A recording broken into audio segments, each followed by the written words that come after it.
Salutare și bine m-am găsit la un nou episod care vom filma Minecraft Împreună cu Raul.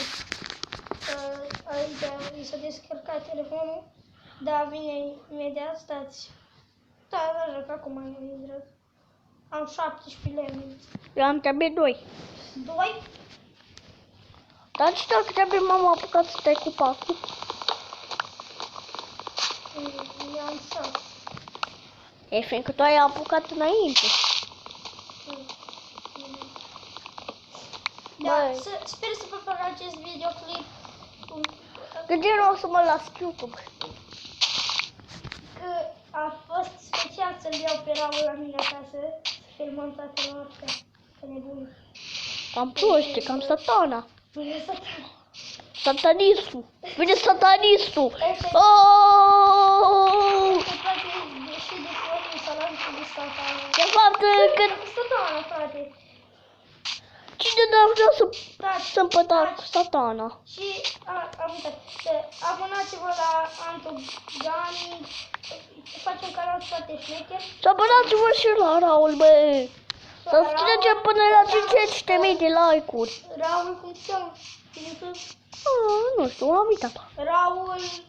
Raul și nu mai știu cum. Raul. Prenumele tău. Dar și nu mai știu cum, dar la video.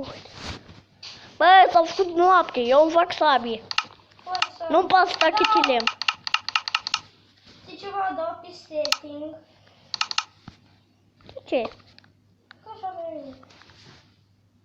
Vreau asta. Nu le-ai desblocate. Stai la. Stai.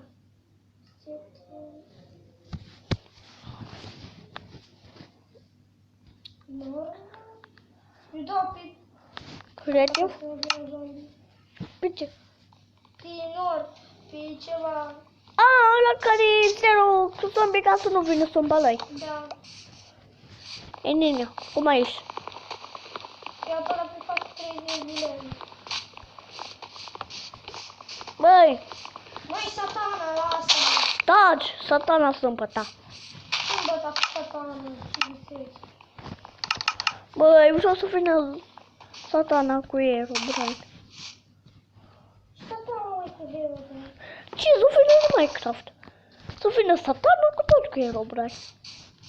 Visezi? Ești dacă vine acum un furcer, este cu doar cu satana și Herobrine. Mă doare în cur. Se doare.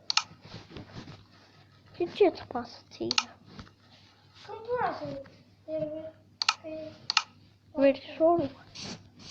Mai întâi facem casă? Da, băi. Că dacă vin cu sombalăi. Hai, facem